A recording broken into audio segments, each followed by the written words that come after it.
نحمده ونصلي على رسوله الكريم اما بعد فاعوذ بالله من الشيطان الرجيم بسم الله الرحمن الرحيم يا ايها الذين آمنوا اتقوا الله حق تقاته ولا تموتن الا وانتم مسلمون واعتصموا بحبل الله جميعا ولا تفرقوا واذكروا نعمة الله عليكم اذ كنتم اعداء فألف بين قلوبكم فأصبحتم بنعمته إخوانا وكنتم على شفا حفرة من النار فأنقذكم منها كذلك يبين الله لكم آياته لعلكم تهتدون ولتكن منكم أمة يدعون إلى الخير ويأمرون بالمعروف وينهون عن المنكر وأولئك هم المفلحون صدق الله العظيم رب اشرح لي صدري ويسر لي امری واحلل عقدۃ من لسانی یفقہوا قولی۔ سورہ آل عمران کا جو نصف ثانی اب شروع ہو رہا ہے تو آپ نے یہ مشابہت بھی نوٹ کر لی ہوگی کہ نصف اول میں سورہ بقرہ میں بھی ایک مرتبہ یا ایھا الذین آمنوا سے خطاب تھا، یا ایھا الذین آمنوا لا تقولوا راعنا وقولوا انظرنا واسمعوا۔ اسی طرح سورہ آل عمران کے نصف اول میں بھی ایک آیت وہ اوپر آ چکی ہے کہ یا ایھا الذین آمنوا ان تطیعوا فریقا من الذین اوتوا الکتاب یردوکم بعد ایمانکم کافرین۔ لیکن اصل خطاب جو ہے مسلمانوں سے شروع ہو رہا ہے وہ 11ویں رکوع سے، اور یہاں پر اصل میں ایک سہ نکاتی لائحہ عمل دیا جا رہا ہے امت کو۔ ظاہر بات ہے کہ یہ امت اب ہمیشہ قائم رہنے والی ہے قیامت تک، اور اس میں زوال بھی آئے گا، اور اللہ تعالیٰ لوگوں باہمت لوگوں کو بھی پیدا کرے گا، اولو العزم لوگوں کو پیدا کرے گا، جیسا کہ ہمیں معلوم ہے مجددین امت اٹھتے رہے ہر صدی کے اندر۔ لیکن جب بھی کوئی کام دین کی تجدید کا ہو، دین کو اثر نو تازہ کرنے کی کوشش ہو، دین کو قائم کرنے کی جد و جہد ہو، تو اس کا ایک لائحہ عمل ہوگا۔ وہ لائحہ عمل ہے جو ان 3 آیات میں جو ابھی میں نے آپ کو پڑھ کر سنائی ہیں نہایت جامعیت کے ساتھ سامنے آیا ہے۔ اور یہ حسن اتفاق ہے کہ یہ 3 آیات ہیں، جیسے سورۃ العصر 3 آیات ہیں، ایسے یہ 3 آیات ہیں نہایت جامع۔ اس پر اب میری یہ کتاب بھی موجود ہے امت مسلمہ کے لیے سہ نکاتی لائحہ عمل، اور اس کا انگریزی میں بھی ترجمہ ہو گیا ہے۔ یہ مجھے معلوم نہیں کہ ابھی وہ کتابی شکل میں شائع ہوا یا نہیں۔ اس میں پہلا نقطہ کیا ہے؟ جب بھی کوئی کام کرنا ہے سب سے پہلے افراد کی شخصیت سازی، کردار سازی۔ یا ایھا الذین آمنوا اتقوا اللہ حق تقاتہ، اہل ایمان اللہ کا تقوی اختیار کرو جتنا کہ اس کے تقوی کا حق ہے۔ ولا تموتن الا وانتم مسلمون، اور دیکھنا ہرگز موت نہ آنے پائے مگر فرما برداری کی حالت میں۔ یہ سب سے گاڑھی آیت ہے قرآن مجید میں تقوی کی تلقین کے لیے۔ اللہ کا حق جتنا ہے اتنا تقوی۔ اس پر صحابہ گھبرا گئے کہ یا رسول اللہ، اللہ کا حق کون ادا کر سکتا ہے؟ پھر جب آیت اتری ہے سورہ تغابن کی کہ فاتقوا اللہ ما استطعتم، اپنی امکانی حد تک تقوی اختیار کرو، تب ان کی جان میں جان آئی۔ ساتھ ہی یہ کہ مت مرنا مگر حالت فرما برداری میں۔ کیا معنی ہے؟ کوئی پتہ نہیں کس لمحے موت آ جائے، کوئی لمحہ نافرمانی میں نہ گزرے مبادا موت کا ہاتھ اسی وقت آ کر تمہیں دبوچ لے۔ اس طرح کی شخصیتیں اگر پہلے نہ بنی ہوں تو کوئی کام نہیں ہو سکتا۔ پہلے کردار سازی افراد کی۔ اب جب یہ کردار سازی ہو، دوسرا مرحلہ کیا ہے؟ وَاعْتَصِمُوا بِحَبْلِ اللَّهِ جَمِيعًا وَلَا تَفَرَّقُوا، ایک اجتماعیت اختیار کرو، اللہ کی رسی کو مضبوطی سے تھام لو مل جل کر، اور تفرقے میں مت پڑو۔ یہاں چونکہ اس سے پہلے جو رکوع ختم ہوا ہے وَمَن يَعْتَصِم بِاللَّهِ، جو اللہ تعالیٰ سے چمٹ جائے، اللہ کی حفاظت میں آ جائے، فَقَدْ هُدِیَ إِلَىٰ صِرَاطٍ مُسْتَقِيمٍ۔ اور سورہ حج کی آخری آیت میں بھی یہ لفظ آیا ہے فَأَقِیمُوا الصَّلَاةَ وَآتُوا الزَّکَاةَ وَاعْتَصِمُوا بِاللَّهِ۔ اب اللہ کی حفاظت میں کیسے آئے؟ اللہ سے کیسے چمٹے؟ اس کے لیے فرمایا وَاعْتَصِمُوا بِحَبْلِ اللَّهِ، اللہ کی رسی سے چمٹ جاؤ، اللہ کی رسی کو مضبوطی سے تھام لو۔ اور یہ اللہ کی رسی کون سی ہے؟ متعدد احادیث کے ذریعے سے واضح ہوتا ہے کہ یہ ہے قرآن۔ ایک طرف ہے انسان میں تقوی، ایک طرف اس میں علم آنا چاہیے، قرآن کا فہم پیدا ہونا چاہیے، قرآن کے نظریات کو سمجھنا چاہیے، قرآن کی حکمت کو سمجھنا چاہیے۔ انسانوں میں اجتماعیت جو ہے وہ جانوروں کے گلوں کی طرح نہیں ہو سکتی کہ بھیڑ بکریوں کا ایک بڑا ریوڑ ہے اور ایک چرواہا جو ہے وہ لکڑی لے کر ان کو سب کو ایک ڈسپلن میں لیے ہوئے ہے۔ انسانوں کو جمع کرنا ہے تو ان کے ذہن ایک بنانے ہوں گے، ان کی سوچ ایک بنانی ہوگی. یہ حیوان عاقل ہیں، یہ باشعور لوگ ہیں، ان کی سوچ ایک ہو، نظریات ایک ہو، مقاصد ایک ہو، ہم آہنگی ہو، نقطہ نظر ایک ہو، تبھی تو یہ جمع ہوں گے. اس کے لیے وہ چیز چاہیے جو ان میں یکرنگی خیال، یکرنگی نظر، یکجہتی مقاصد کی ہم آہنگی پیدا کر دے، اور وہ قرآن ہے. حبل اللہ هو حبل اللہ المتین، حضرت علی سے روایت ہے. حضرت عبداللہ ابن مسعود سے ہے، حضور نے فرمایا القرآن حبل اللہ الممدود من السماء الى الارض، اللہ کی مضبوط رسی ہے جو آسمان اور زمین کے درمیان تنی ہوئی ہے. ایک اور حدیث میں فرمایا فاستبشروا فإن طرفه بأيديكم وطرفه بيد اللہ، خوشیاں مناؤ، یہ قرآن ایسی شے ہے کہ جس کا ایک سرا تمہارے ہاتھ میں، ایک سرا اللہ کے ہاتھ میں. تو تقرب الی اللہ کا ذریعہ بھی قرآن، اور آپس میں تمہیں جوڑ کر رکھنے کا ذریعہ بھی قرآن.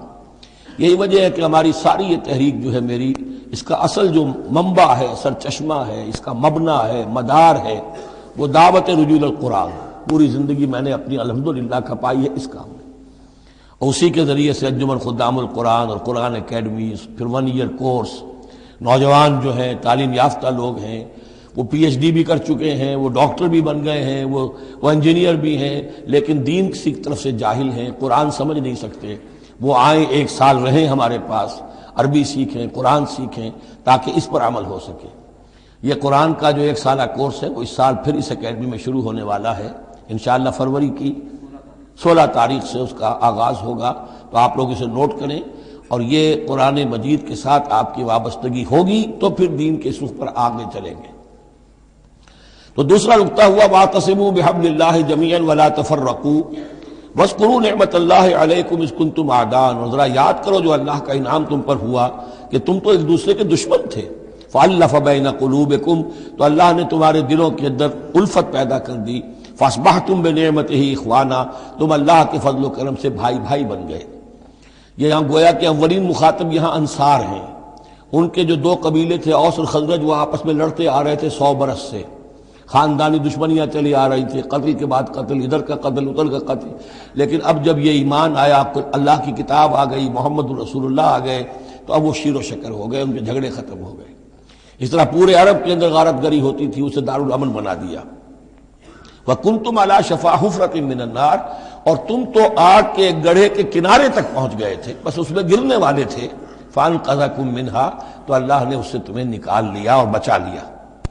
كَذَلِكَ يُبَيِّنُ اللَّهُ لَكُمْ آيَاتِهِ لَعَلَّكُمْ تَهْتَدُونَ، اس طرح اللہ تعالیٰ اپنی آیات تمہارے لیے واضح کر رہا ہے تاکہ تم راہ پاؤ، صحیح راہ پر قائم رہو. یہ 2 نقطے ہو گئے. پہلے افراد کے کردار کی تعمیر، تقوی اور تابعداری، فرما برداری. پھر جمعیت، تنظیم، جماعت، اور اس کے لیے جو معنوی، جو اس کے لیے ہے، جو محور ہے اس تنظیم کا، وہ معنوی محور کیا ہے؟ قرآن مجید. حبل اللہ احتسامش کن کہ حبل اللہ اوست، مضبوطی سے تھامو. اس کو علامہ اقبال کہتے ہیں قرآن کو حبل اللہ یہ ہے. اب یہ جو حبل اللہ، اور جو اس کے لیے ظاہری شکل بنے گی وہ بھی اس صورت میں ہم پڑھ چکے ہیں، من انصاری اللہ، کہ کوئی اللہ کا بندہ کھڑا ہو اور کہے کہ میں تو اس راستے پر چل رہا ہوں، اب کون ہے جو میرے ساتھ آتا ہے اور میرا مددگار بنتا ہے. اب ایسی جمعیت جو وجود میں آئی وہ کیا کرے گی؟ یہ تیسری آیت اہم ترین ہے. وَلْتَكُن مِّنكُمْ أُمَّةٌ يَدْعُونَ إِلَى الْخَيْرِ وَيَأْمُرُونَ بِالْمَعْرُوفِ وَيَنْهَوْنَ عَنِ الْمُنكَرِ سے نکاتی پھر آ گیا. تیسرے میں 3 کام، یہ جماعت کے کرنے کے کام صرف 3 ہیں. دعوت خیر، دعوت الی الخیر، اور سب سے بڑا خیر یہ قرآن ہے. یامرون بالمعروف، نیکی کا حکم دیتے رہیں، وینہون عن المنکر، اور بدی سے روکتے رہیں، واولئک هم المفلحون، اور یہی لوگ ہیں جو فلاح پانے والے ہیں. ولتکن منکم امۃ، تم میں سے ایک ایسی امت وجود میں آنی چاہیے. منکم ہے، گویا کہ ایک بڑی امت ہے امت مسلمہ. وہ تو اب 150 کروڑ ہیں یا 140 یا 130 کروڑ ہیں، سوئے ہوئے ہیں، اپنے منصب کو بھولے ہوئے ہیں، دین سے دور ہیں. تو اب اس امت کے اندر چھوٹی امت بنے، ایک جماعت بنے. وہ جماعت اپنے ذمے یہ کام لے لے، جاگو اور جگاؤ، جو ہمدرد کا ایک جو نعرہ ہے کہ اب جاگو اور جگاؤ. اللہ نے تمہیں جاگنے کی صلاحیت دے دی، اب اوروں کو جگاؤ، اور اس کے لیے ایک طاقت فراہم کرو، ایک جماعت بناؤ. وَلْتَكُن مِّنكُمْ أُمَّةٌ يَدْعُونَ إِلَى الْخَيْرِ وَيَأْمُرُونَ بِالْمَعْرُوفِ وَيَنْهَوْنَ عَنِ الْمُنكَرِ وَأُولَٰئِكَ هُمُ الْمُفْلِحُونَ. یہی لوگ فلاح پانے والے ہیں۔ وہ بڑی امت کروڑوں کی جو ہے جو یہ کام نہیں کرتی، وہ فلاح کی امید میں اگر ہے اور نجات کی امید میں ہے تو ایک امید موہوم ہے۔ فلاح پانے والے صرف یہ لوگ ہوں گے، اولئک ھم المفلحون۔ اب اسی میں آگے چل کر میں نے جو منہج انقلاب نبوی ہے اس میں یہ بات واضح کی ہے کہ جب کوئی انقلاب کے لیے آخری اقدام ہوگا وہ بھی نہی عن المنکر بالید، اس لیے کہ حدیث میں حضور نے نہی عن المنکر کے 3 مرتبے بیان کیے ہیں۔ ابو سعید خدری رضی اللہ عنہ سے روایت ہے، من رأى منکم منکرا فلیغیرہ بیدہ فإن لم یستطع فبلسانہ فإن لم یستطع فبقلبہ وذلک اضعف الایمان، رواہ مسلم رحمہ اللہ۔ تم میں سے کوئی شخص کسی منکر کو دیکھے، اس کا فرض ہے اسے طاقت سے، زور سے، ہاتھ سے بند کرے، روکے، بدلے۔ اگر اس کی طاقت نہیں ہے تو زبان سے تو کہے، اس کی بھی ہمت نہیں ہے تو دل میں نفرت ضرور رکھے، اور یہ ایمان کا کمزور ترین درجہ ہے۔ نفرت بھی ختم ہو گئی، وائے ناکامی متاع کارواں جاتا رہا، کارواں کے دل سے احساس زیاں جاتا رہا تو اب کوئی ایمان نہیں۔ ہاں دل میں نفرت ہے تو اگلا قدم اٹھاؤ، زبان سے کہنا شروع کرو، بھائی یہ چیز غلط ہے، یہ حرام ہے، یا اللہ نے اس کو حرام ٹھہرایا ہے، مت یہ کام کرو۔ لیکن ساتھ ہی اپنی طاقت بناتے جاؤ، ایک جماعت بناؤ، قوت بناؤ۔ جب وہ طاقت ہو جائے اب کہو کہ اب یہ نہیں کرنے دیں گے، پھر وہ ہوگا نہی عن المنکر بالید، طاقت کے ساتھ۔ یہ ہوگا انقلاب کا جو ہے آخری مرحلہ۔ تو یہ 3 آیتوں کے اندر عظیم ہدایت ہے، پورا لایا عمل ہے، اسی میں منہج انقلاب نبوی کا جو آخری اقدامی عمل ہے وہ بھی پوشیدہ ہے۔ وَلَا تَكُونُوا كَالَّذِينَ تَفَرَّقُوا وَاخْتَلَفُوا مِن بَعْدِ مَا جَاءَهُمُ الْبَيِّنَاتُ، اور ان لوگوں کی طرح نہ ہو جانا جو متفرق ہو گئے، فرقوں میں بٹ گئے اور انہوں نے اختلافات پیدا کر لیے اس کے بعد کہ ان کے پاس واضح تعلیمات آ گئی تھیں۔ اولئک لہم عذاب عظیم، ایسے لوگوں کے لیے تو بہت بڑا عذاب ہے۔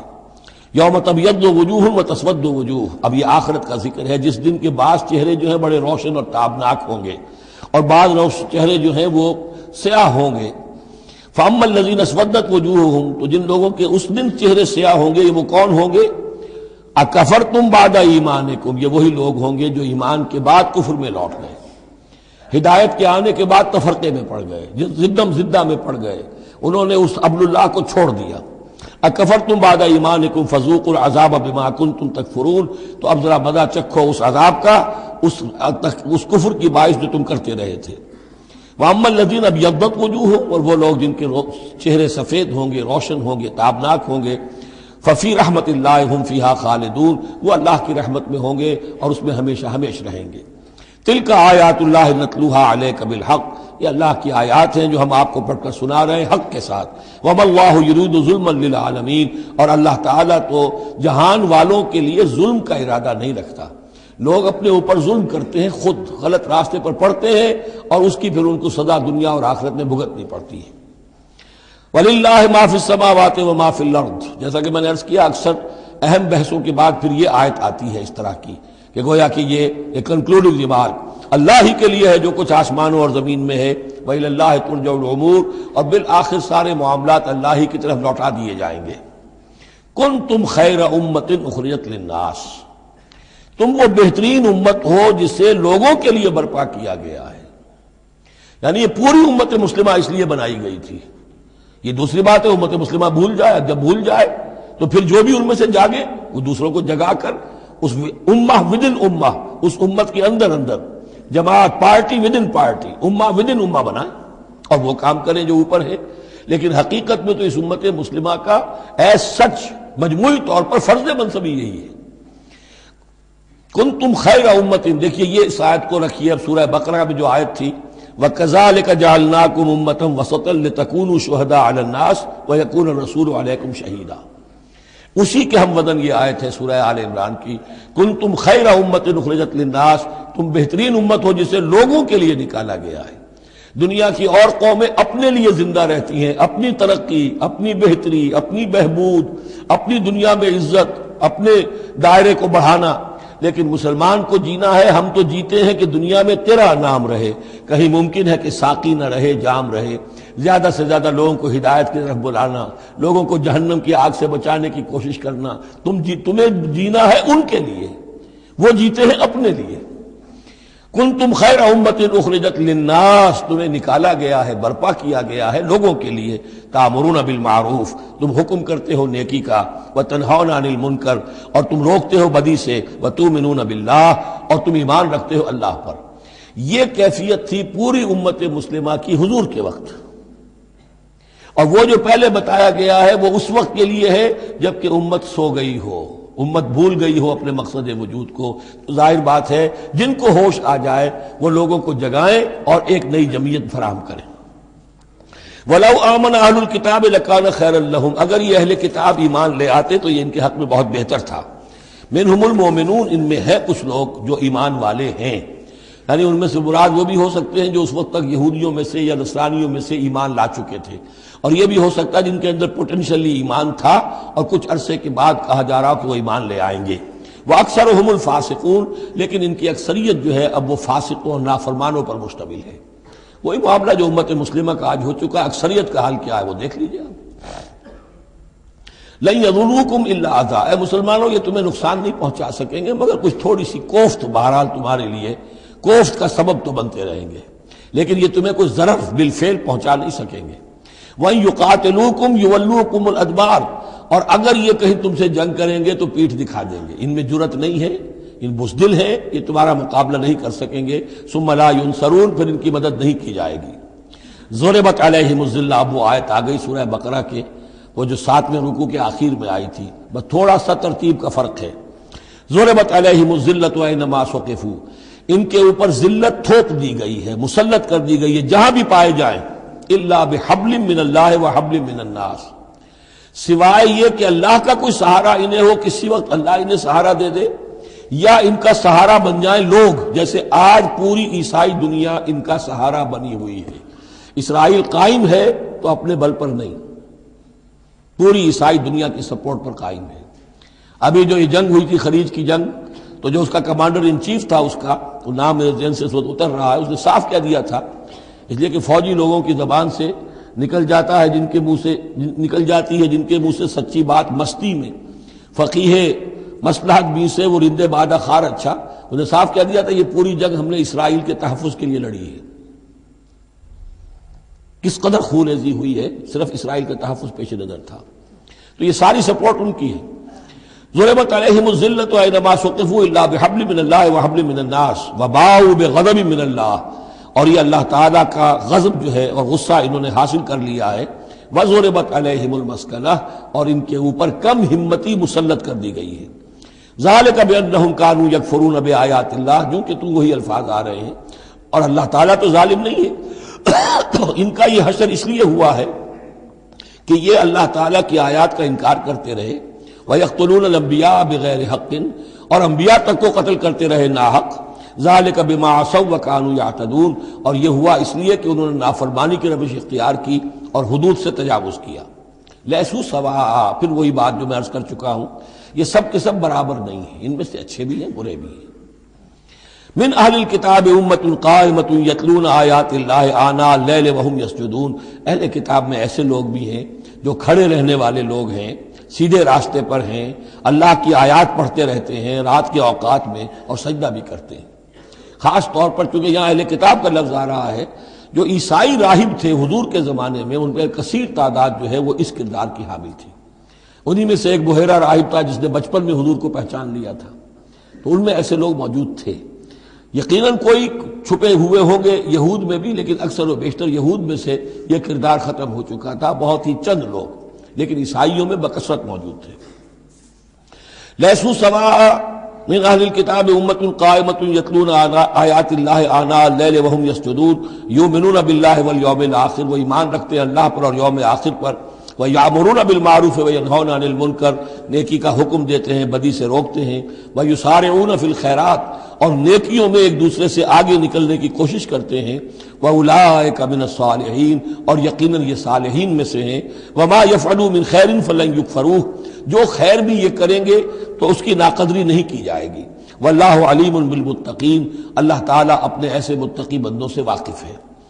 ان الذین کفروا لن تغنی عنہم اموالهم ولا اولادهم من اللہ شیئا، اس کے برعکس جو لوگ کفر پر اڑ جائیں گے ان کے کام نہیں آ سکیں گے، نہ ان کے اموال نہ ان کی اولاد اللہ سے بچانے میں کچھ بھی۔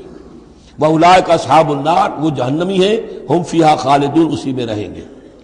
مثل ما ينفقون في هذه الحیات الدنیا كمثل ريح فيها سر اصابت حرث قوم ظلموا انفسهم فاهلكت۔ اب یہ جو جنگیں کر رہے تھے قریش مکہ، تو ظاہر بات ہے کہ وہ بھی انفاق کرتے تھے، فوج تیار کرنی ہے، اونٹ چاہیے، سواریاں چاہیے، ہتھیار چاہیے، تو خرچہ کرتے تھے نا۔ اب یہ اس کی طرف اشارہ ہے کہ یہ لوگ جو دنیا کی زندگی میں کچھ خرچ کرتے ہیں، یا تو دین کی مخالفت کے لیے، یا اپنے جی کو ذرا جھوٹی ایک تسلی دینے کے لیے کہ ہم کچھ نہ کچھ صدقہ خیرات بھی کرتے ہیں، چاہے ہمارا کردار کتنا ہی گر گیا ہو، تو ان کے انفاق کی مثال ایسی ہے کمثل ریح فیہا سر، کہ جیسے ایک زوردار آندھی ہو جس میں پالا ہو، بہت ٹھنڈ ہو، اصابت حرث قوم، وہ کسی قوم کی کھیتی کو آ پڑے، ظلموا انفسهم، جنہوں نے اپنی جان پر ظلم کیا، فاہلکت ہو، اور اس سب کو تباہ و برباد اور تہس نہس کر کے رکھ دے۔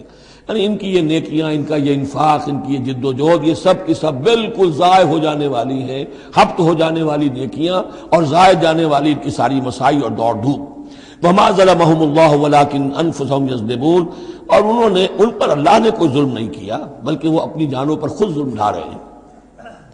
یا ایھا الذین آمنوا لا تتخذوا بطانۃ من دونکم، اہل ایمان مت بناؤ اپنے بھیدی اپنے سوا کسی کو، یعنی رازدار نہ بناؤ سوائے کسی مسلمان کے جس کے بارے میں اطمینان ہو، صاحب ایمان ہے، اس کے علاوہ کسی اور شخص کو اپنا بھیدی نہ بناؤ۔ چونکہ یہ مدینے میں رہتے تھے بہت عرصے سے، ان کی دوستیاں تھیں یہودیوں کی، اور ادھر جو ہے یہ اوس اور خزرج کے لوگوں کی، وہ دوستیاں ہیں، پس منظر ہے، پرانے تعلقات ہیں، روابط ہیں، اس کی وجہ سے وہ بسا اوقات جو راز کی باتیں ہوتی تھی وہ بھی بیچارے سادہ لوح مسلمان اپنی نیکی کے اندر، سادگی میں، وہ بھی ان کو بتا دیتے تھے۔ لا تتخذوا بطانۃ من دونکم لا یعلونکم خبالا، وہ تمہارے لیے کسی خرابی میں کوئی کسر نہیں چھوڑتے۔ ودوا ما عنتم، انہیں پسند ہے وہ چیز جو تمہیں تکلیف میں ڈالے، مشقت میں ڈالے۔ قد بدت البغضاء من افواہہم، ان کی جو دشمنی ہے تم سے وہ ان کے منہوں سے بھی ظاہر ہو چکی ہے، ان کا کلام ایسا ہوتا ہے، آتش برساتے ہیں زبان سے۔ وما تخفی صدورہم اکبر، اور جو کچھ زبان سے ظاہر ہوتا ہے وہ تو پھر بھی کم ہے، ان کے دلوں کے اندر جو آگ بھڑک رہی ہے دشمنی کی اور حسد کی، وہ اس سے کہیں بڑھ کر ہے۔ قد بینا لکم الآیات ان کنتم تعقلون، ہم نے تمہارے لیے اپنی آیات کو واضح کر دیا ہے اگر تم عقل سے کام لو، یعنی باز آ جاؤ، اپنے اس طرز عمل کو دیکھو۔ ہاں تم اولئک تحبونہم، تمہارا حال تو یہ کہ تم ان سے محبت کرتے ہو، شرافت ہے تمہاری، سادہ نوئی ہے، پرانے تعلقات ہیں، ان تعلقات کو تم نبھانا چاہتے ہو۔ ولا یحبونکم، لیکن جان لو وہ تم سے محبت نہیں کرتے۔ وتؤمنون بالکتاب کلہ، اور تمہاری شان یہ کہ تم پوری کتاب کو مانتے ہو، تم تورات کو بھی مانتے ہو، انجیل کو بھی مانتے ہو۔ یہ نصیبا من التورات آیا تھا نا، نصیبا من الکتاب، کتاب ہی کا ایک حصہ تھا تورات، کتاب ہی کا ایک حصہ اللہ تعالیٰ کی اس قدیم کتاب جو ام الکتاب میں سے ہی پھر یہ انجیل آئی ہے، اسی ام الکتاب سے پھر قرآن مجید کامل آیا ہے۔ تو تم تو مانتے ہو پوری کتاب کو۔ وَإِذَا لَقُوكُمْ قَالُوا آمَنَّا، اور جب یہ تم سے ملتے تو کہتے ہیں کہ ہم بھی مومن ہیں، ہم بھی مانتے ہیں، بات ٹھیک ہے آپ کی۔ وَإِذَا خَلَوْا، جب وہ علیحدگی میں ہوتے ہیں، خلوت میں ہوتے ہیں، عَضُّوا عَلَيْكُمُ الْأَنَامِلَ مِنَ الْغَيْظِ، تو اب تم پر غصے کی وجہ سے اپنی انگلیاں چباتے ہیں۔ عَضَّ يَعُضُّ، انگلیاں کاٹنا غصے میں، کہ اب کچھ پیش نہیں جا رہی اور اسلام کا جو ہے معاملہ اور آگے سے آگے بڑھتا جا رہا ہے، لیکن یہ کہ اس کے غصے میں پیچ و تاب کھاتے ہیں، اپنی انگلیاں چباتے ہیں۔ قل موتوا بغیظکم، ان سے کہو کہ مرو اپنے اس غصے میں، غم میں، اپنے جذبات میں۔ ان اللہ علیم بذات الصدور، یقیناً اللہ تعالیٰ جو کچھ سینوں کے اندر مضمر ہے اس سے بھی واقف ہے۔ ان تمسسکم حسنۃ تسؤہم، اگر تمہیں اے مسلمانوں کوئی بھلائی پہنچ جائے، کوئی خیر ہو جائے، تمہیں کہیں فتح نصیب ہو جائے، انہیں بری لگتی ہے۔ وَإِن تُصِبْكُمْ سَیِّئَةٌ یفرحوا بِہَا، اور اگر تمہیں کوئی تکلیف پہنچے، کہیں کوئی زخ پہنچ جائے، کوئی عارضی طور پر شکست کہیں ہو جائے، جیسے احد میں ہو گئی تھی، تو بڑے خوش ہوتے ہیں، شادیانے بجاتے ہیں۔ وَإِن تَصْبِرُوا وَتَتَّقُوا، لیکن یہ کہ اگر تم صبر کرتے رہو اور تقویٰ کی روش اختیار کرو، لَا يَضُرُّكُمْ كَيْدُهُمْ شَيْئًا، ان کی یہ ساری چالیں تمہیں کوئی مستقل نقصان نہیں پہنچا سکے گی۔ لیکن یہ کہ صبر اور تقویٰ، یہ دو چیزیں، وَاسْتَعِینُوا بِالصَّبْرِ وَالصَّلَاةِ، کوئی صلاۃ جو ہے اس کی جگہ یہاں لفظ تقویٰ آ گیا ہے کہ یہ تم اگر کرتے رہو گے تو پھر یہ کہ ان کی ساری سازشیں ناکام ہوں گی بالآخر۔ ان اللہ بما یعملون محیط، جو کچھ یہ کر رہے ہیں اللہ اس کا احاطہ کیے ہوئے ہے، یہ اللہ کے اس دائرے سے جو اللہ نے ایک حد کھینچی ہوئی ہے اس سے آگے نہیں نکل سکتے، بس اس کے اندر اندر اچھل کود کر رہے ہیں، جو بھی ان کی سازشیں ہیں وہ ہو رہی ہیں، لیکن یہ کہ اللہ تمہیں ضمانت دے رہا ہے کہ کوئی مستقل تمہیں نقصان یہ نہیں پہنچا سکیں گے۔ اب یہاں سے 6 رکوع میں نے عرض کیا تھا کہ نصف ثانی کو 3 حصوں میں تقسیم سمجھیے، پہلے 2 رکوع مکمل ہو گئے، 11واں اور 12واں۔ اب 6 رکوع مسلسل چلیں گے غزوہ احد کے حالات پر۔ پہلے وہ غزوہ سمجھ لیجئے کہ تھا کیا۔ غزوہ بدر کا چونکہ تذکرہ ہوگا وہ تو سورہ انفال میں ہم پڑھیں گے، ترتیب مصحف اور ہے، زمانی ترتیب نہیں ہے، ترتیب نزولی نہیں ہے۔ غزوہ بدر میں مسلمانوں کو بہت زبردست اللہ نے فتح دی، کفار مکہ کو بڑی زک پہنچی، 70 بڑے بڑے تقریباً سارے ان کے بڑے سردار مارے گئے۔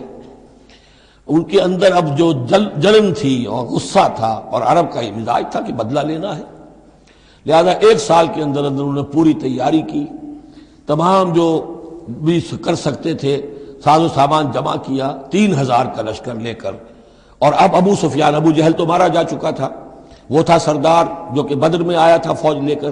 اب ابو سفیان جو ہیں وہ چونکہ بعد میں ایمان لے آئے، ان کے نام کو تو ہم ادب کے ساتھ ہی لیں گے، اب وہ سردار تھے اس وقت، اور وہ 3000 کا لشکر لے کر آئے، اور اس دفعہ وہ اتنا اہتمام کر کے آئے تھے کہ ہماری فتح یقینی ہے، اپنے بچوں کو خاص طور پہ خواتین کو بھی ساتھ لے کر آئے تاکہ ہمارے اندر غیرت رہے کہ ہماری عورتیں بھی ساتھ ہیں، اگر کہیں میدان سے ہمارے قدم اکھڑ گئے تو ہماری عورتیں جو ہے وہ قبضے میں چلی جائیں گی مسلمانوں کے۔ تو ہند جو تھی، اس کی بیوی ابو سفیان کی بیوی ہند، وہ بھی ایمان لے آئی بعد میں، لیکن عتبہ کی بیٹی تھی، اس کا باپ اور بھائی عتبہ ابن ربیعہ، اور چچا اس کا اور بھائی، یہ 3 جو ہیں بدر میں قتل ہو چکے تھے، مسلمانوں کے ہاتھوں واصل جہنم ہو چکے تھے۔ تو ہند کے سینے کے اندر بھی انتقام کی آگ تھی۔ باقی تو یہ کہ کوئی گھر بچا ہی نہیں تھا مکے کا جن کا کوئی نہ کوئی آدمی مارا نہ گیا، اور 70 آدمی مارے گئے تھے۔ اب یہ جب لوگ آئے ہیں تو ادھر حضور نے مشورہ کیا صحابہ سے کہ کیا کرنا چاہیے، لشکر آ گیا 3000 کا۔ کچھ لوگوں نے کہا کہ ٹھیک ہے، کھل کر مقابلہ کریں گے، ڈٹ کر مقابلہ کریں گے، چلیں گے میدان میں۔ حضور کا اپنا رجحان ادھر تھا کہ یہ صورتحال ایسی ہے کہ ہم اگر مدینے میں محصور رہ کر مقابلہ کریں تو بہتر ہے۔ لیکن جو لوگ بدر کے بعد ایمان لائے تھے، ایک تو ان کا جوش و خروش تھا، ان کا ہمیں تو شہادت چاہیے، ہمیں آخر اس موت سے کیا ڈر ہے، شہادت ہے مطلوب و مقصود مومن، نہ مال غنیمت نہ کشور کشائی۔ تو حضور نے ان کا لحاظ کرتے ہوئے آپ نے فیصلہ کر دیا ٹھیک ہے ہم میدان میں جائیں گے، کھل کر مقابلہ کریں گے۔ اس پر جب وہ مقابلے میں پہنچ گئے ہیں، آپ لے کر گئے تھے 1000 آدمی باہر۔ جب آمنا سامنا ہوا ہے تو وہاں عبداللہ ابن ابی یہ کہہ کر اپنے 300 آدمیوں کو لے کے واپس آ گیا۔ اتفاقاً اس کی رائے بھی یہ تھی کہ کھلے میدان میں جنگ مت کرو، بلکہ یہ کہ محصور ہو کر، جو حضور کی رائے تھی وہی اس کی بھی تھی اس وقت۔ لیکن اس وقت وہ یہ کہہ کر کہ جب ہماری بات نہیں مانی جاتی تو ہم خواہ کیوں اپنی جانیں جو ہے جوکھوں میں ڈالیں، وہ 300 آدمی لے گیا تو رہ گئے صرف 700۔ ان 700 میں سے بھی 2 گھرانے ایسے تھے، بنو حارثہ بنو سلمہ، ان کے قدم بھی تھوڑی دیر کے لیے ڈگمگائے، لیکن پھر ان کو اللہ تعالیٰ نے حوصلہ دیا اور وہ جم گئے، وہ 300 چلے گئے۔ اس کے بعد اللہ نے وعدہ کیا ہوا تھا مدد کا، جنگ ہوئی، مدد آئی اور اللہ نے فتح دے دی۔ لیکن وہ ایک درہ تھا مسلمانوں کی پشت پر پہاڑ میں۔ حضور کو اندیشہ تھا کہ ایسا نہ ہو کہ وہاں سے ہم پر حملہ ہو جائے تو 2 طرف سے ہم چکی کے پاٹ کے درمیان، 2 پاٹوں کے درمیان آ جائیں۔ وہاں 50 تیر انداز آپ نے مقرر کر دیے تھے کہ یہاں سے مت ہلنا، چاہے تم یہ دیکھو کہ ہم سب مارے گئے اور ہمارے گوشت جو ہے وہ کوے اور چیلیں کھا رہے ہیں، تب بھی تم نے نہیں ہلنا یہاں سے۔ لیکن جب مسلمانوں کو فتح ہو گئی وہاں اختلاف ہو گیا کہ حضور نے جو فرمایا تھا وہ شکست کے سلسلے میں تھا، اب تو فتح ہو گئی ہے، چلو اب چل کے مال غنیمت جمع کرنے میں باقی تم لوگوں کا ساتھ دو۔ جو وہاں کے لوکل کمانڈر تھے وہ منع کرتے رہے کہ ہرگز مت ہلو، حضور کا حکم یاد رکھو۔ وہ تعویل کر چکے تھے حضرت حضور کے حکم کی۔ 35 چلے گئے، 15 رہ گئے۔ خالد ابن ولید اس وقت جو تھے، کیولری جو تھی، جو گھڑ سوار تھے ان کے جو ہے وہ کمانڈر خالد ابن ولید تھے، ایمان نہیں لائے تھے ابھی۔ ان کی عقابی نگاہ نے دیکھ لیا کہ وہ درہ خالی ہے، تو ادھر تو شکست ہو رہی ہے، وہ اپنا 100 گھوڑوں کا جتنا بھی گھوڑے تھے ان کا لے کر پورا کا پورا رسالہ، اور وہ پیچھے سے آ کر حملہ کیا اور وہ فتح شکست میں بدل گئی۔ 70 صحابہ شہید ہو گئے، حضور بھی زخمی ہو گئے، دندان مبارک شہید ہوئے، خون اتنا گیا کہ یہ بھی مشہور ہو گیا کیونکہ بے ہوشی طاری ہو گئی تھی کہ حضور کا انتقال ہو گیا ہے۔ لیکن پھر یہ ہے کہ ہمت کر کے لوگوں جمع ہوئے، حضور نے لوگوں کو پکارا، پھر آپ نے یہ فیصلہ کیا کہ پہاڑ پر چڑھ کر اور وہاں پر اس وقت بچاؤ کر لیا جائے، تو تمام مسلمان پہاڑ پر چڑھ گئے۔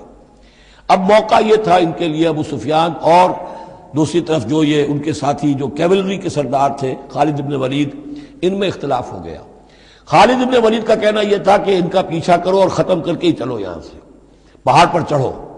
ابو سفیان نے کہا نہیں، یہ بہت خطرے کی بات ہے، وہ اونچائی پر ہے، اوپر سے پتھر پھینکیں گے اور ہمارے گھوڑوں کا بھی نقصان ہوگا، ہمارا بھی ہوگا، اب ہم نے بدر کا بدلہ لے لیا ہے، اب ہم چلتے ہیں۔ وہ وہاں سے چلے گئے۔ بہرحال یہ ہے پورا سلسلہ کہ جس کے اب واقعات اس میں آئیں گے، تو ایک سکیچ میں نے آپ کے سامنے رکھ دیا ہے۔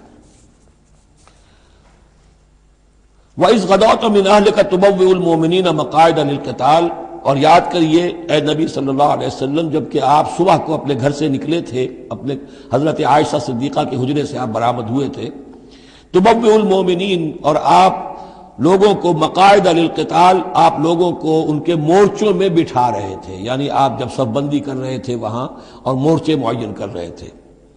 واللہ سمیع علیم، اللہ سب کچھ سننے والا اور جاننے والا ہے۔ اذ ہمت طائفتان منکم ان تفشلا، جبکہ دو گروہ تم میں سے ایسے تھے اے مسلمانوں کہ وہ کچھ کمزوری انہوں نے دکھائی، نامردی کا مظاہرہ کیا، ان کے پاؤں لڑکھڑائے۔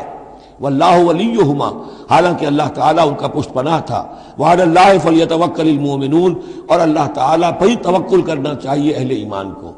جیسا کہ میں نے عرض کیا، یہ بنو حارثہ بنو سلمہ انصار کے دو گھرانے تھے، عارضی سی ان کے اندر کمزوری آئی، بر بنائے تب بشری، لیکن پھر وہ جم گئے۔ لیکن ان کی جو ہے ذکر قرآن میں کر دیا گیا، اور وہ اس پر فخر کرتے تھے کہ ہم وہ لوگ ہیں کہ جن کا ذکر اللہ نے قرآن میں کیا ہے، واللہ ولیہما، کیونکہ پھر وہ عارضی سی جو ان پر آئی تھی کمزوری، وہ رفع ہو گئی۔ اور آپ غور کریں گے کہ وہ جو بدبخت تھے 300 جو چلے گئے عین میدان جنگ سے، ان کا ذکر بھی اللہ نہیں کر رہا ہے یہاں پر، گویا کہ وہ اس لائق بھی نہیں ہے کہ ان کا ذکر کیا جائے۔ انڈائریکٹلی اس کا ذکر آخر میں آئے گا، ورنہ شروع میں نہیں۔ وَلَقَدْ نَصَرَكُمُ اللَّهُ بِبَدْرٍ وَأَنْتُمْ أَذِلَّةٌ، اور مسلمانوں یاد کرو اللہ نے تمہاری مدد کی تھی بدر میں جبکہ تم بہت کمزور تھے۔ کل 8 تلواریں، 313 کے سوا سب کے پاس تلواریں نہیں تھیں، 8 تلواریں کل۔ 200 کا 100 گھوڑے کا رسالہ لے کر آئے تھے بدر میں بھی، ادھر 2 گھوڑے تھے صرف، ادھر 700 اونٹ تھے، ادھر 70 اونٹ تھے۔ یہ کوئی 313 کے مقابلے میں 1000، تو اللہ نے تمہاری مدد کی تھی۔ وَلَقَدْ نَصَرَكُمُ اللَّهُ بِبَدْرٍ وَأَنْتُمْ أَذِلَّةٌ، تم بہت کمزور تھے اس وقت۔ فَاتَّقُوا اللَّهَ لَعَلَّكُمْ تَشْكُرُونَ، تو اللہ کا تقوی اختیار کرو تاکہ تم اللہ کا صحیح معنی میں شکر ادا کر سکو۔ اس تقول للمؤمنین، اے نبی جبکہ آپ کہہ رہے تھے اہل ایمان سے، الن یکفیکم، کیا تمہارے لیے یہ کافی نہیں ہے، ان یمدکم ربکم بثلاثۃ آلاف من الملائکۃ منزلین، کہ اللہ تعالیٰ تمہاری مدد کرے 3000 فرشتوں سے کہ جو آئیں اترنے والے ہیں آسمان سے، یعنی 3000 کا لشکر آیا ہے۔ تو اے مسلمانوں میں تمہیں خوشخبری دیتا ہوں، اللہ تعالیٰ 3000 فرشتے تمہاری مدد کو بھیجے گا۔ بلا، حضور نے اللہ تعالیٰ کی طرف سے آ رہا، یہ بات تو حضور نے فرمائی تھی، اللہ تعالیٰ نے حضور کی اس دعا، گویا کہ دعا کہہ لیجئے یا جو بھی آپ نے پیشن گوئی کی، ایک طرح کا استدعا بھی ہو سکتی تھی کہ اللہ سے اس طریقے سے آپ یہ استدعا کر رہے ہوں، تو فوراً اس کی منظوری کا اعلان ہو گیا، بلا کیوں نہیں۔ ان تصبروا وتتقوا، مسلمانوں اگر تم صبر کرو گے اور تقوی کی روش پر رہو گے، وَيَأْتُوكُم مِّن فَوْرِهِمْ هَٰذَا، اور اگر وہ فوری طور پر تم پر حملہ آور ہو جائے دشمن، یمددکم ربکم بخمسۃ آلاف، تو اللہ تو تمہاری مدد کرے گا تمہارا پروردگار 3000 نہیں 5000 فرشتوں کے ذریعے سے، مصوبین جو نشان زدہ گھوڑوں کے اوپر آئیں گے۔ لیکن اس کے ساتھ دیکھیے وَمَا جَعَلَهُ اللَّهُ إِلَّا بُشْرَىٰ لَكُمْ، لیکن یہ سب بھی اللہ تعالیٰ کی طرف سے ایک بشارت کے طور پر تمہیں بتا دیا گیا، وَلِتَطْمَئِنَّ قُلُوبُكُمْ بِهِ، اور تاکہ تمہارے دل مطمئن ہو جائیں، وَمَا النَّصْرُ إِلَّا مِنْ عِنْدِ اللَّهِ، مدد تو ہوتی ہی اللہ کی طرف سے ہے، فرشتوں کا بھیجنا بھی ضروری نہیں ہے، اللہ فرشتوں کو بھیجے بغیر مدد کر سکتا ہے، کن فیکون کی شان رکھتا ہے۔ لیکن تمہاری طبع بشری کے حوالے سے تمہیں یہ خبر دی گئی ہے کہ 3000 کی اگر دشمن سامنے ہے تو تمہیں 3 نہیں 5000، اگر وہ فوری طور پر آگے حملہ آور ہو گئے تو 5000 تمہیں فرشتے بھیج دیں گے۔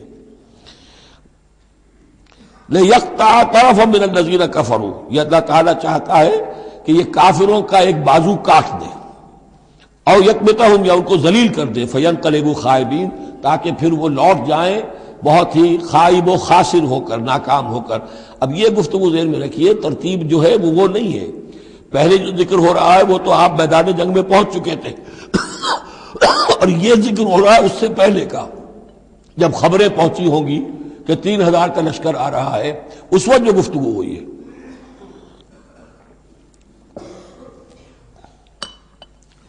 اب اس جنگ کے دوران جو بھی کچھ مسلمانوں سے خطائیں ہوئیں، غلطیاں ہوئیں، ان کی طرف بھی اشارہ ہے۔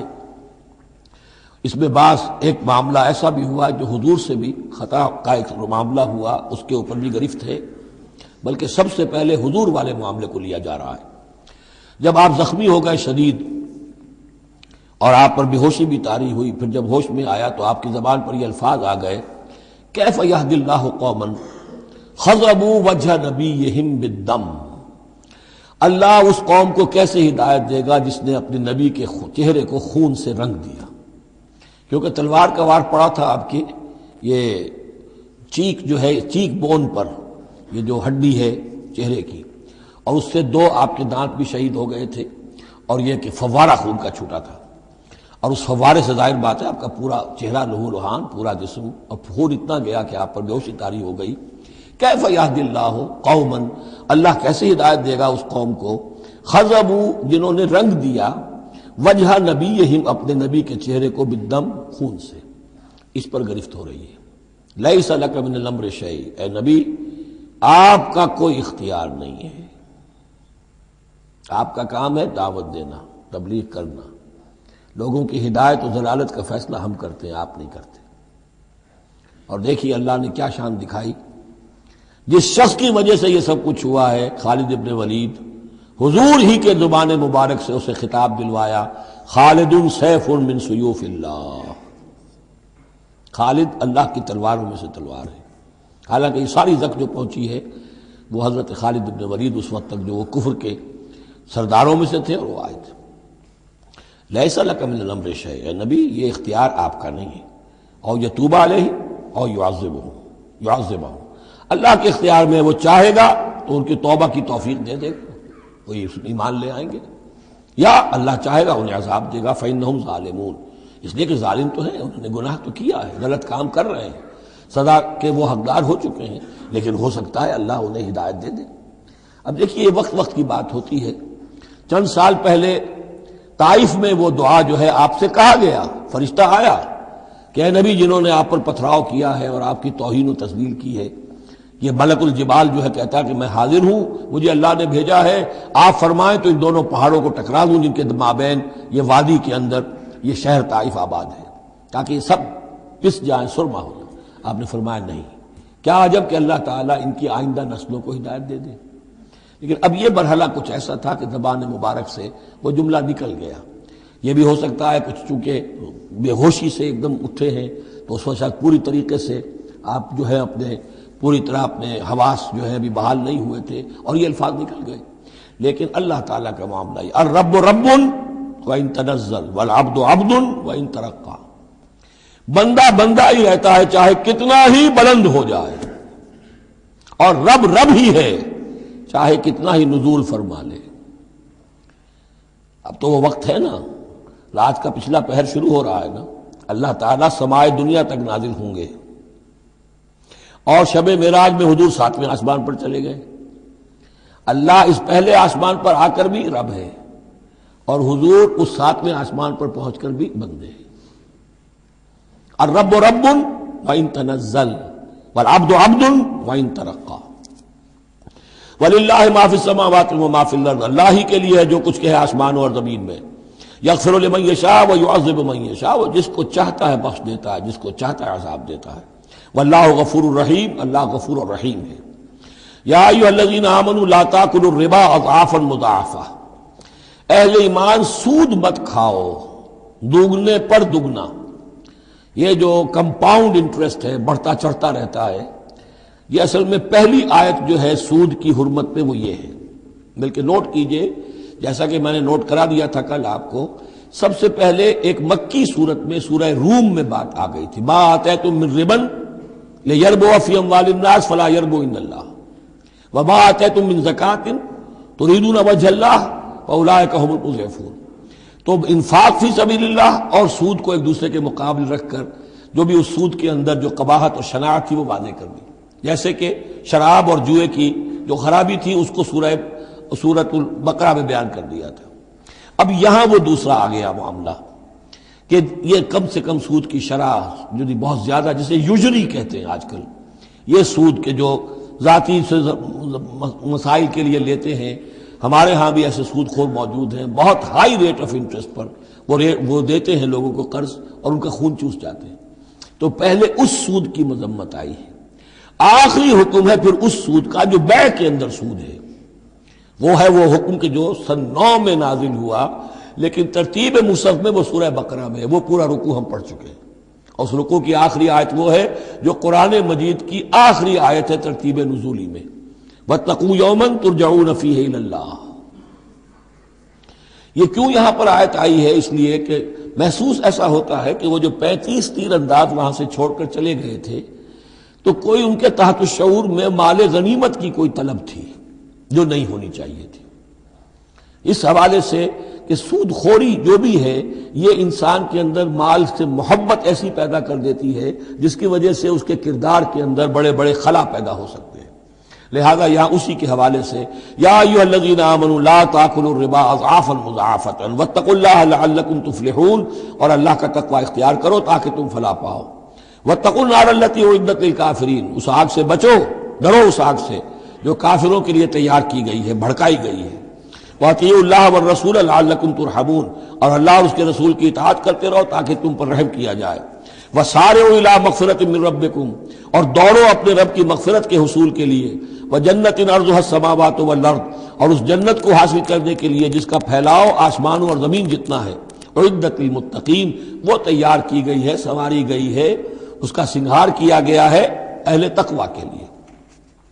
الذین ينفقون فی السراء والضراء، وہ لوگ جو خرچ کرتے ہیں سود کے مقابلے میں انفاق. یہ تقابل پھر دیکھ لیجئے، جو خرچ کرتے ہیں سرائے خوشی میں بھی، والضراء خود تنگ دست ہے تب بھی کرتے ہیں چاہے تکلیف میں ہیں. والکاظمین الغیظ، اور وہ لوگ جو اپنے غصے کو پی جانے والے ہیں. والعافین عن الناس، اور وہ لوگ جو لوگوں کی خطاؤں سے درگزر کرتے ہیں، انہیں معاف کر دیتے ہیں. واللہ یحب المحسنین، اللہ تعالیٰ ایسے محسنین کو پسند کرتا ہے. یہ درجہ احسان ہے، اسلام، ایمان، پھر احسان. والذین اذا فعلوا فاحشۃ او ظلموا انفسهم، اور اگر ان میں سے کبھی کسی سے کوئی غلطی ہو جاتی ہے کہ اگر وہ کر بیٹھیں کوئی کھلا گناہ، کوئی بے حیائی کا ارتکاب، یا اپنے اوپر کوئی اور ظلم کر بیٹھے، ذکر اللہ، فوراً انہیں اللہ یاد آ جاتا ہے. فاستغفروا لذنوبہم، تو وہ اللہ تعالیٰ سے استغفار کرتے ہیں. یہ مضمون سورہ نساء میں آئے گا کہ اللہ تعالیٰ نے اپنے اوپر واجب ٹھہرایا ہے کہ جو شخص مسلمان صاحب ایمان کو خطا اس سے ہو جائے اور وہ فوراً توبہ کر لے تو اللہ تعالیٰ جو ہے اس نے اپنے اوپر واجب ٹھہرا لیا ہے کہ اس کی دعا کو ضرور قبول کرے گا. وَمَن يَغْفِرُ الذُّنُوبَ إِلَّا اللَّهُ، اور کون ہے جو معاف کر سکے گناہوں کو سوائے اللہ کے. وَلَمْ يُصِرُّوا عَلَىٰ مَا فَعَلُوا، اور وہ اپنے اس غلط فعل پر اصرار نہیں کرتے. یعنی یہ کہ کرتے چلے جا رہے کرتے چلے جا رہے کرتے چلے جا، موت آ گئی تو اب توبہ کریں گے، تب توبہ نہیں ہے. ایک خطا ہو گئی، جذبات میں ہو گئی، بھول میں ہو گئی، فوراً ہوش آیا، فوراً جو ہے گڑ گڑائے، فوراً توبہ کی، عزم مصمم کیا اللہ دوبارہ نہیں کروں گا، پوری پشیمانی کے ساتھ اللہ کی جناب میں اپنے پورے صمیم قلب کے ساتھ توبہ کی، اللہ اس توبہ کی قبول کرنے کی ضمانت دیتا ہے. اولئک جزاؤہم مغفرۃ من ربہم، یہ وہ لوگ ہیں کہ جن کا بدلہ ہے ان کے رب کی طرف سے مغفرت. وجنات تجری من تحتہا الانہار خالدین فیہا، اور وہ باغات کے جن کے نیچے یا جن کے دامن میں ندیاں بہتی ہوں گی اور وہ اس میں ہمیشہ ہمیش رہیں گے. ونعم اجر العاملین، اور بہت ہی اچھا بدلہ ہے عمل کرنے والوں کے لیے. قد خلت من قبلکم سنن فسیروا فی الارض، تم سے پہلے بھی بہت سی قومیں، بہت سے حالات اور واقعات گزر چکے ہیں. فسیروا فی الارض، تو زمین میں گھومو پھرو. فانظروا کیف کان عاقبۃ المکذبین، اور دیکھو کہ کیسا انجام ہوا ہے جھٹلانے والوں کا. جب ان کے قریش کے قافلے جاتے تھے وہ شام کی طرف، تو راستے میں تو جو قوم سمود کا مسکن بھی آتا تھا، وہ بستیاں بھی آتی تھیں جن میں کبھی حضرت لوط نے تبلیغ کی تھی، ان کے جو کھنڈرات تھے. تو یاد کرو کہ ان کے ساتھ کیا کچھ ہوا ہے. ھذا بیان للناس وھدی وموعظۃ للمتقین، یہ بیان ہے لوگوں کے لیے، وضاحت ہے لوگوں کے لیے، اور ہدایت ہے اور نصیحت ہے متقین کے حق میں۔ ولا تہنوا ولا تحزنوا، یہ آیت بڑی اہم ہے، اور نہ کمزور پڑو اور نہ غم کھاؤ۔ وانتم الاعلون ان کنتم مؤمنین، ہمارا پختہ وعدہ تمہارے ساتھ یہ ہے کہ تم ہی سربلند ہوگے، آخری فتح تمہاری ہوگی، تم ہی سب سے اونچے ہوگے بشرطے کہ تم مومن ہوئے۔ اور اس آیت کا میں حوالہ دیا کرتا ہوں، آج دنیا میں ہم ذلیل ہیں، اعلیٰ تو نہیں ہے، بلند تو نہیں ہے، نتیجہ کیا نکلتا ہے؟ ایمان نہیں ہے ہمارے اندر، ایک عقیدہ ہے، موروثی عقیدہ ہے، ایمان، یقین والا ایمان، burning faith, living faith, conviction, وہ کہاں ہے؟ یا پھر قرآن اللہ کا کہنا جھوٹ ہے، انتم الاعلون ان کنتم مؤمنین۔ ہو نہیں سکتا کہ امت کے اندر ایمان موجود ہو اور پھر وہ دنیا میں ذلیل و خوار ہو۔ ان یمسسکم قرح فقد مس القوم قرح مثلہ، اب ظاہر بات ہے کہ اتنی بڑی جو ایک چوٹ پہنچی تھی، 70 صحابہ شہید ہو گئے، اس میں حضرت حمزہ بھی ہے، مصعب بن عمیر بھی ہیں، انصار کا کوئی گھرانہ نہیں تھا۔ واپس جب آئے ہیں حضور صلی اللہ علیہ وسلم اور مسلمان، تو ہر گھر میں کوحرام مچا ہوا، اس وقت تک میت پر بین کرنے کی بھی ممانعت نہیں ہوئی تھی، تو عورتیں جو ہیں وہ مرثیے کہہ رہی تھیں، بین کر رہی تھیں، ماتم کر رہی تھیں۔ اس حال میں خود حضور صلی اللہ علیہ وسلم کی زبان مبارک سے الفاظ نکل گئے، اما حمزہ تو فلا بواکی لہو، ہائے حمزہ کے لیے تو کوئی رونے والی بھی نہیں، کیونکہ حمزہ کی کون یہاں خواتین ہیں رشتہ دار، حمزہ تو مہاجر تھے۔ انصار کے گھرانے میں جو خواتین ہیں وہ تو اپنے اپنے مردوں کی، اپنے اپنے شہیدوں کی، مقتولوں کی جو ہے وہ کر رہی ہیں، بیان کر رہی ہیں۔ اس پر پھر انصار نے جا کر اپنے گھروں سے خواتین کو حضرت صفیہ کے گھر بھیجا، حضرت حمزہ کی ہمشیرہ، کہ وہاں جا کر تعزیت کرو۔ تو بہرحال دکھ تو محمد کو بھی پہنچا ہے صلی اللہ علیہ وسلم، آخر یہ حساس دل تھا آپ کا، پتھر کا کوئی ٹکڑا تو نہیں تھا سینے کے اندر، جو بھی زخم پہنچی ہے۔ یہاں اللہ تعالیٰ اہل ایمان کی دلجوئی کے لیے کہہ رہا ہے کہ اتنے غمگین نہ ہو، اتنے ملول نہ ہو، اتنے دل گرفتہ نہ ہو۔ ان یمسسکم قرح، اگر تمہیں کوئی چرکا لگا ہے اب، فقد مس القوم قرح مثلہ، تو تمہارے دشمن کو اس جیسا ہی چرکا لگ چکا ہے کہ نہیں؟ 1 سال پہلے ان کے 70 مارے گئے تھے کہ نہیں؟ وَتِلْكَ الْأَيَّامُ نُدَاوِلُهَا بَيْنَ النَّاسِ، اور یہ تو دن ہیں جن کو ہم لوگوں میں الٹ پھیر کرتے رہتے ہیں، اونچ نیچ، ایک سی کیفیت ہم نہیں رکھتے۔ وَلِيَعْلَمَ اللَّهُ الَّذِينَ آمَنُوا، اور یہ اس لیے ہوتا ہے کہ اللہ دیکھ لے کہ کون حقیقتاً مومن ہے، اس لیے کہ امتحان نہ آئے، آزمائش نہ آئے، تکلیف نہ آئے، قربانی نہ دینی پڑے، کوئی زک نہ پہنچے، تو سبھی مومن ہے پھر تو۔ وہ تو پتہ چلتا ہے کہ کون ثابت قدم رہا، کس نے اپنا سب کچھ لگا دیا، کس نے صبر کیا، تو اللہ تعالیٰ جاننا چاہتا ہے، دیکھنا چاہتا ہے۔ وَلِيَعْلَمَ اللَّهُ الَّذِينَ آمَنُوا وَيَتَّخِذَ مِنكُمْ شُهَدَاءَ، اللہ چاہتا ہے تم میں سے کچھ کو مقام شہادت عطا کرے، اپنی گواہی کے لیے قبول کر لے انہیں۔ وَاللَّهُ لَا يُحِبُّ الظَّالِمِينَ، اللہ ظالموں کو پسند نہیں کرتا۔ اگر تمہیں تکلیف پہنچی اس کا یہ مطلب نہیں ہے کہ اللہ تعالیٰ نے کفار کی مدد کی ہے اور کفار کو پسند کیا، معاذ اللہ۔ وَلِيُمَحِّصَ اللَّهُ الَّذِينَ آمَنُوا وَيَمْحَقَ الْكَافِرِينَ، اور یہ اس لیے ہوا ہے کہ اللہ تعالیٰ اہل ایمان کو بالکل پاک کر دے۔ یعنی تمہارے ہاں اب خاص طور پر جو انصار مدینہ ہیں، جو ابھی ایمان لائے ہیں، ان میں کچھ کچے بھی ہیں، پکے بھی ہیں۔ اللہ چاہتا ہے کہ وہ پوری طریقے سے پک بھی جائیں، اور اگر کوئی کچا ہی رہنا ہے تو وہ کٹ بھی جائے، تاکہ جماعت کی بحثیت مجبوری جو ہے اس کی قوت کو ضعف نہ پہنچے۔ تو پاک کر لینا، تمحیص، بحث و تمحیص میں یہ لفظ ہم استعمال کرتے ہیں۔ بحث کہتے ہیں کھریدنے کو، جیسے جانور جو ہے، کوا جو ہے زمین کو کھرے گا، پھر جو اسے نظر آئے گا کوئی دانہ ہے یا کوئی کنکر ہے تو علیحدہ کرے گا، اور دانے کو کھائے گا، کنکر کو چھوڑ دے گا۔ تو بحث ہے کھریدنا، اور تمحیص ہے جدا کر دینا۔ جو اس کے لیے ایٹیبل ہے، جس کو کھانے کا اس کے لیے ہے صحیح، اس کو لے لے گا۔ تو اللہ تعالیٰ بھی تمہارے اندر جو گڑبڑ ہو گئے ہیں، کچھ مومن صادق بھی ہیں، کچھ منافق بھی ہیں، کچھ پختہ ایمان والے بھی ہیں، کچھ کمزور ایمان والے بھی ہیں، تو یہ تمحیص کی ہے اللہ نے، دکھا دیا یہ 300 اور یہ عبداللہ ابن ابی یہ منافق ہیں، تمہیں نظر آ گیا نہیں؟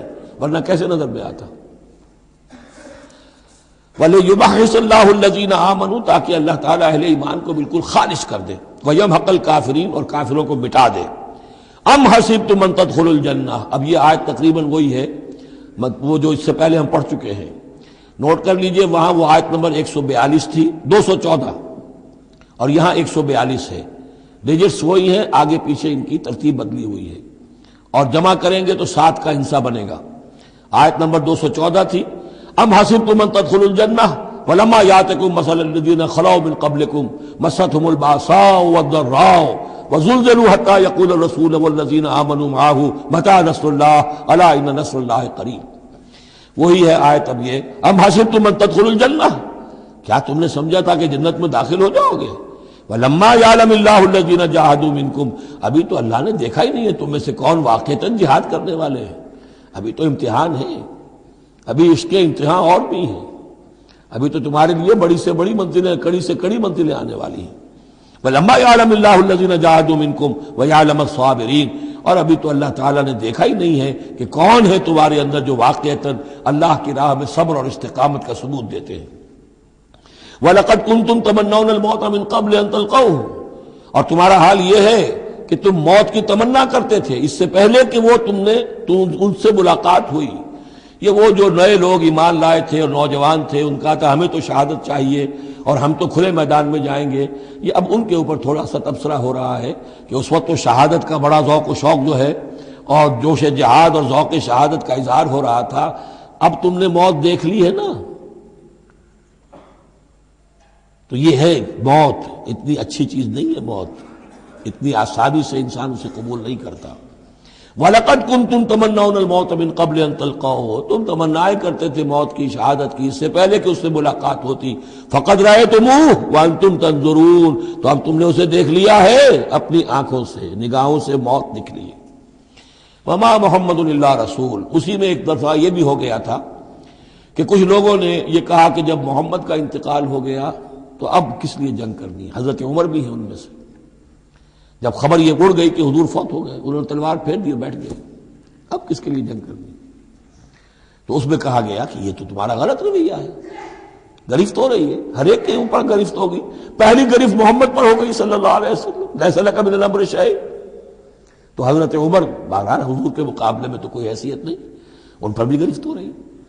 وما محمد الا رسول، اور محمد کچھ نہیں ہے اس کے سوا کہ وہ اللہ کے رسول ہے، وہ معبود تو نہیں ہے، تم ان کے لیے تو جہاد نہیں کر رہے، تم جہاد اللہ کے لیے کر رہے ہو، دین کا غلبہ جو ہے وہ اللہ کے دین کا غلبہ ہے، محمد کی حیثیت کیا ہے؟ وہ تو اللہ کے رسول ہے۔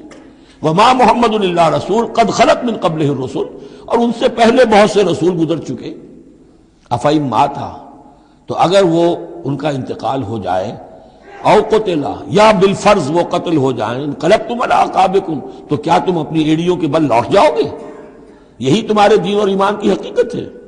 وَمَن يَنْقَلِبْ عَلَىٰ عَقِبَيْهِ فَلَن يَضُرَّ اللَّهَ شَيْئًا، اور جو کوئی بھی اپنی ایڑیوں کے بل لوٹ جائے گا وہ اللہ کو کوئی نقصان نہیں پہنچائے گا۔ وَسَيَجْزِي اللَّهُ الشَّاكِرِينَ، ہاں اللہ بدلہ دے گا شکر کرنے والوں کو۔ حضرت عمر چونکہ جذباتی انسان تھے، اس میں کوئی شک نہیں، تقریباً یہی کیفیت حضور کے انتقال پر پھر ہو گئی تھی ان کی، تلوار کھینچ کر بیٹھ گئے تھے، جو کہے گا محمد کا انتقال ہو گیا سر اڑا دوں گا اس کا۔ وہ تو پھر حضرت ابو بکر آئے، وہ یار غار، ثانی اسلام و غار و بدر و قبر، وہ آئے ہیں، ان کے لیے چونکہ رکاوٹ نہیں تھی، حضرت عمر تو اندر جا نہیں سکتے تھے، حضرت عائشہ کا حجرہ تھا، اب حضرت عائشہ بیٹی ہیں حضرت ابو بکر کی، وہ سیدھے گئے حجرے میں، جا کر چہرے مبارک پر چادر تھی ہٹائی اور آپ کی پیشانی کو بوسہ دیا اور کہا کہ اب دوبارہ موت آپ پر وارد نہیں ہوگی، اب تو حیات جاویدانی آپ کو حاصل ہو چکی۔ پھر باہر آ کر یہی آیت پڑھی، وما محمد الا رسول قد خلت من قبلہ الرسل افئن مات او قتل انقلبتم علی اعقابکم۔ حضرت عمر کہتے ہیں مجھے محسوس ہوا جیسے یہ آیت ابھی نازل ہوئی ہے، اتنا اثر ہوا۔ یہ عظیمت تھی حضرت ابو بکر کی، بہت بلند مقام ہے حضرت ابو بکر کا۔ وما کان لنفس ان تموت الا باذن اللہ، اور کسی جان کے لیے یہ ممکن ہی نہیں ہے کہ وہ مر سکے، اس پر موت وارد ہو مگر اللہ کے حکم سے۔ کتابا مؤجلا، وہ تو لکھی ہوئی شے ہے اجل معین کے ساتھ، ہر ایک کا وقت طے ہے۔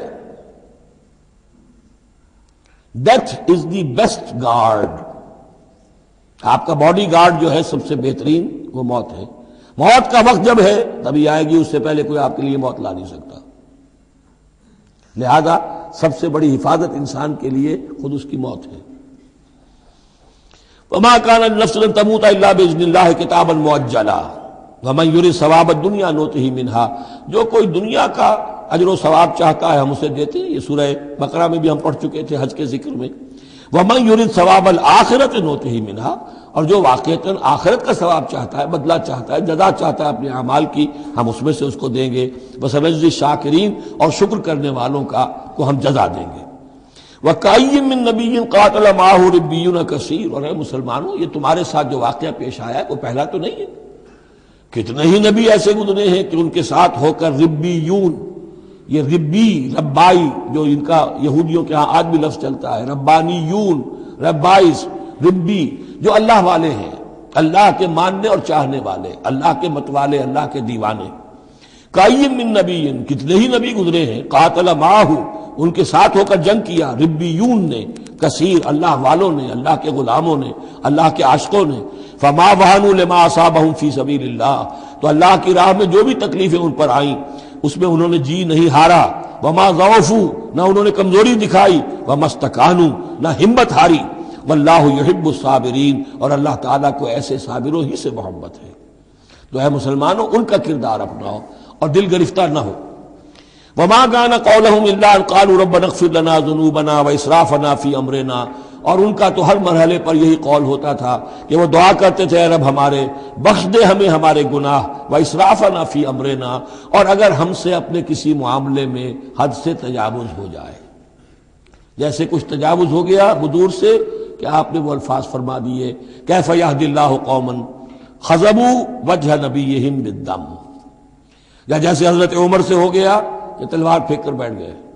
تو اے اللہ جو اسراف ہم سے ہو جائے، اسراف ہے کسی حد سے تجاوز کر جانا، جائز حد تک خرچ کرنا ٹھیک ہے، آپ اس میں آگے بڑھ جاتے ہیں وہ اسراف ہے۔ وَإِسْرَافَنَا فِي أَمْرِنَا، بخش دے جو بھی اسراف، جو بھی زیادتی ہم سے ہو گئی۔ وَثَبِّتْ أَقْدَامَنَا، اور ہمارے قدموں کو جما دے۔ وَانصُرْنَا عَلَى الْقَوْمِ الْكَافِرِينَ، اور ہماری مدد فرما کافروں کے مقابلے میں۔ یہی دعا تھی حضرت طالوت کے ساتھیوں کی، یہی دعا تھی جس پر ختم ہوئی وہ دعا کہ جو سورہ بقرہ کے اختتام پر آئی، فانصرنا علی الکافرین، وہی دعا یہاں بھی ہے۔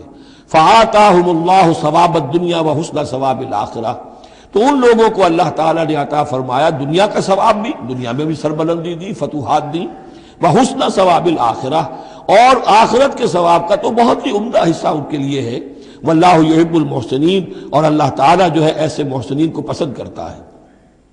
یا ایھا الذین آمنوا ان تطیعوا الذین کفروا یردوکم علی اعقابکم، اے اہل ایمان اگر تم ان لوگوں کا کہنا مانو گے جنہوں نے کفر کی روش اختیار کی ہے، وہ تمہیں تمہاری ایڑیوں کے بل واپس لے جائیں گے، فتنقلبوا خاسرین، اور پھر تم بالکل خسارے والے، تباہ اور برباد ہو جانے والے ہو جاؤ گے۔ بل اللہ مولاکم، تمہیں تو یہ سمجھنا چاہیے تمہارا مولا، مددگار، پشت پناہ، ساتھی، حمایتی اللہ ہے۔